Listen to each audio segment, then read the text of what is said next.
الرجيم. بسم الله الرحمن الرحيم. عن أبي جحيفة أن النبي صلى الله عليه وسلم نهى عن ثمن الدم وثمن القلب وكسب البغي ولعن آكل الربا ومركله والواشمة والمستوشمة والمصور. رواه البخاری.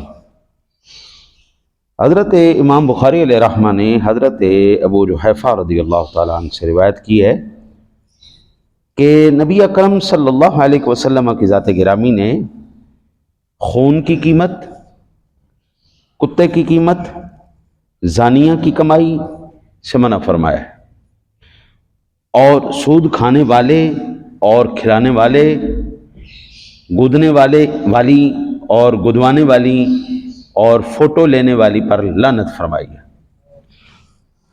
سب سے پہلے اس حدیث پاک میں ذکر فرمایا گیا خون کی قیمت کے بارے میں۔ یہ یاد رکھیے، جو چیز حرام ہے اس چیز کی بے بھی حرام ہے۔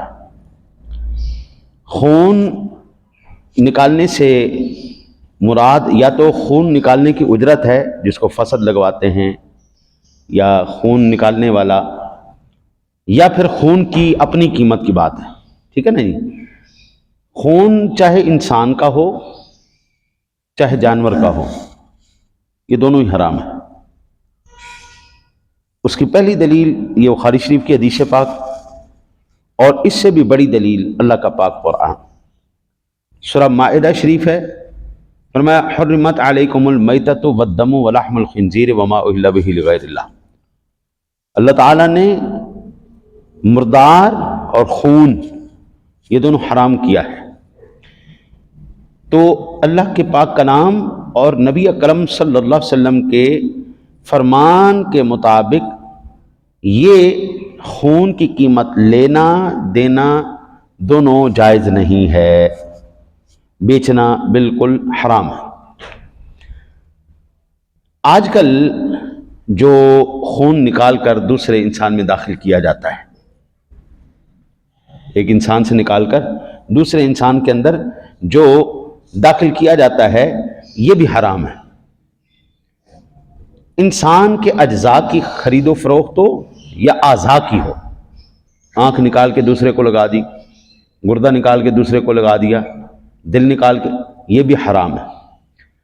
ایک صورت حلال کی ہو سکتی ہے، ایک صورت حلال کی ہو سکتی ہے، وہ یہ کہ طبیب حاذق، ایک للہیت اللہ کا خوف رکھنے والا طبیب جو دین اسلام کو جانتا ہو، وہ اپنے تجربے کے مطابق مکمل طور پر کامل یقین کے ساتھ یہ کہے کہ اگر ہم نے اس بندے کو خون نہ چڑھایا تو یہ بندہ مر جائے گا۔ اب چونکہ انسانیت کی جان بچانا بھی، ایک انسان کی جان بچانا بھی پوری انسانیت کی جان بچانے کے مترادف ہے، تو لہٰذا اب اس صورت میں خاص حالات کے اندر یہ جائز ہو جائے گا۔ لیکن ایسی صورت میں بھی قیمتاً نہیں، یہ نہیں کہ پیسے آئے یار تو میرے کو ایک بوتل دے، پیسے لے لے، میں نے ایک خون دی بوتل دے دینی۔ میں اب تک 37 بوتلیں دے چکا ہوں خون کی، الحمدللہ مجھے کوئی مسئلہ نہیں، اور ہر مرتبہ ہم نے فی سبیل اللہ دی، کوئی اس کا پیسہ نہیں لیا، کوئی۔ اگر کوئی بندہ کسی کو پیسے تو نہیں دیتا، قیمت تو نہیں دیتا، انعام یا تحفے کے طور پہ کچھ دے دیتا ہے۔ ہم جب خون نکلواتے تھے نا جی، تو خون نکلوانے کے بعد وہ ہمیں ایک جوس کا ڈبہ دیتے تھے، ٹھیک ہے نا جی، تاکہ وہ فوراً جو ہے سرکولیشن ٹھیک ہو۔ ہم وہ ڈبہ بھی اپنا ساتھ لے کے جاتے تھے، الحمدللہ فرق تو کبھی نہیں پڑا۔ کبھی کبھی ہو جاتا تھا تھوڑی سی جو ہے نا جی وہ کمزوری محسوس ہونا، ورنہ الحمدللہ کبھی ایسا سلسلہ نہیں۔ تو ہم وہ جوس کا ڈبہ بھی اپنے ساتھ لے جاتے تھے کہ دینے والے کو یہ بھی نہ لگے کہ یہ جو ہم اس کو قیمتاً دے رہے ہیں یا اس کا کوئی سلسلہ کر۔ تو البتہ ہدیہ یا تحفہ کے طور پر، انعام کے طور پر اگر کسی کو دینا چاہیں تو وہ دیا جا سکتا ہے، لیکن جیسے تبلیغ کی قیمت لینا، تقریر کی قیمت لینا، یہ حرام ہے۔ مکا کر کے چاہے اللہ کا قرآن سنایا جا رہا ہے، یہ بھی حرام ہے۔ ہاں وہ الگ بات ہے کہ کوئی اس کے بعد اپنی مرضی سے آپ کے گھر میں سونے کا ہاتھی باندھ جائے، ٹھیک ہے، کوئی انعام دیا ہے، ہدیہ دیا، اس کو تحفہ دیا، ٹھیک ہے، تحائف لینا دینا یہ سرور دو عالم صلی اللہ علیہ وسلم کی سنت مبارکہ ہے، لیکن یہ قیمتاً فروخت کرنا بالکل جائز نہیں۔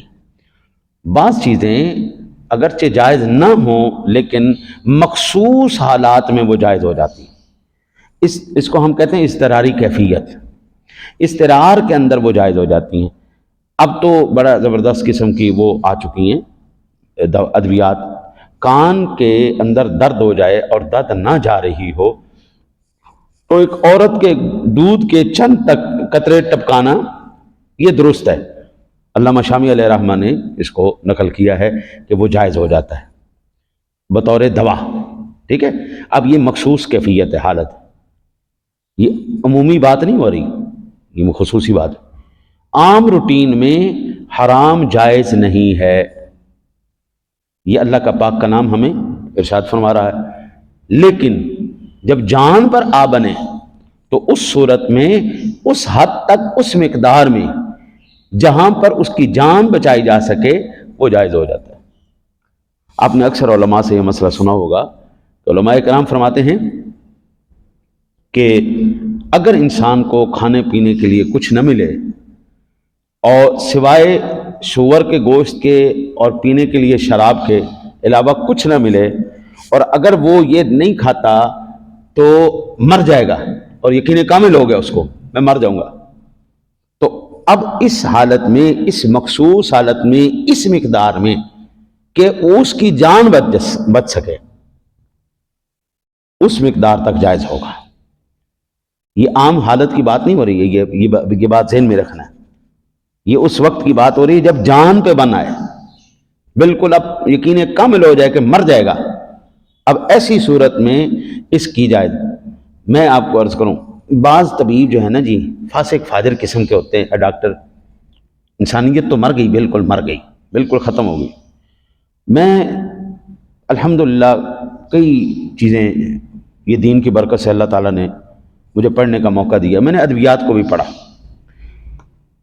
وہی ادویات جو یہ آج کل کے فاسق و فاجر جو انسانیت کی خدمت کے نام پر یہ طبیب حضرات قوم کو ٹیکے لگا رہے ہیں، حضرت الامان الحفیظ ہے۔ میں بچی کو ایک مسئلہ ہوا، وہ ایک ڈاکٹر کے پاس جا کے چیک کروایا، اس میڈم نے اس کو لکھ کے دی دوائی، اب وہ ایک گولی کی قیمت 350 روپے اس نے بتائی، یہ 350 روپے ادویات ہے۔ اب ادویات کے بارے میں بھی جانتا ہوں کہ یہ جو انسانی جو ہے انسانیت جن کی مر چکی ہے، یہ کس طرح یہ کہتے ہیں جی ہم انسانیت کی خدمت کر رہے ہیں، جھوٹ بولتے ہیں، خدمت کر رہے ہیں۔ وہی 350 روپے والی گولی، اس کی میں نے فارمولیشن دیکھی، آپ تو ماشاءاللہ ڈاکٹر ہیں، آپ تو جانتے ہیں، فارمولیشن دیکھی جی، اسی فارمولے کی گولی میں صرف 3 روپے میں لے کے آیا ہوں، 350 روپے والی گولی، صرف فارمولیشن دیکھیے جی، اور اس نے کہا جی یہ گولی سوائے آپ کو ہماری فارمیسی کے علاوہ کہیں نہیں ملے گی۔ میں نے کہا تو لکھ کے دے، بس اگے ساڈا کام ہے، تو لکھ کے دے، سانو پتہ ہے بیوقوف بنا رہے ہیں۔ نام چینج کر کے وہ انسانیت کی خدمت کے نام پر جو اطباء بیٹھے ہوئے ہیں وہ ان سے اے سی بھی لے رہے ہیں، ان سے بڑے بڑے نذرانے بھی وصول کر رہے ہیں، اور پھر جب وہ آ رہا ہے اس کی کھال بھی کھینچ رہے ہیں۔ جو جتنا زیادہ بڑا کسائی طبیب ہوگا وہ اتنا زیادہ سمجھدار اور عقل مند سمجھا جائے گا۔ 4-4 ہزار 5-5 ہزار روپے صرف ان کے چیک کرنے کی فیس ہے، پھر ادویات بھی اتنی مہنگی ترین۔ ایسے فاسقوں کے پاس تو جانا ہی نہیں چاہیے۔ طب نبوی سبحان اللہ، اس سے بڑی کوئی خوبصورت بات ہی کوئی نہیں۔ جب پتہ لگے کہ اب جناب یورک ایسڈ بڑھ گیا ہے، آپ کا کولیسٹرول بڑھ گیا ہے، جب آپ کو پتہ لگے اب چربیاں چڑھ گئی ہیں، نوستیں چڑھ گئی ہیں، تو چپ کر کے روزہ رکھنا شروع کر دو چپ کر کے روزے رکھنا شروع کر دو، 1 مہینے کے بعد ہر چیز زندہ باد ہو جائے گی۔ اب رمضان شریف آ رہا ہے نا، سارے فٹ ہو جائیں گے. یہ سب سے بہترین آج کے لیے اس حد تک کافی ہے. باقی اس حدیث پاک کے اگلے حصے پہ میں آپ کو پھر بعد میں عرض کروں گا. آگے پھر انشاءاللہ کتے کی قیمت اور زانیہ کی کمائی اور سود خور کے بارے میں، گودنے گدانے والے کے بارے میں انشاءاللہ تفصیل سے عرض کروں گا. اللہ تعالیٰ سے دعا ہے اللہ تعالیٰ اپنے حبیب کریم علیہ الصلوۃ والتسلیم کے صدقہ آپ کو مجھے عمل کی توفیق عطا فرمائے.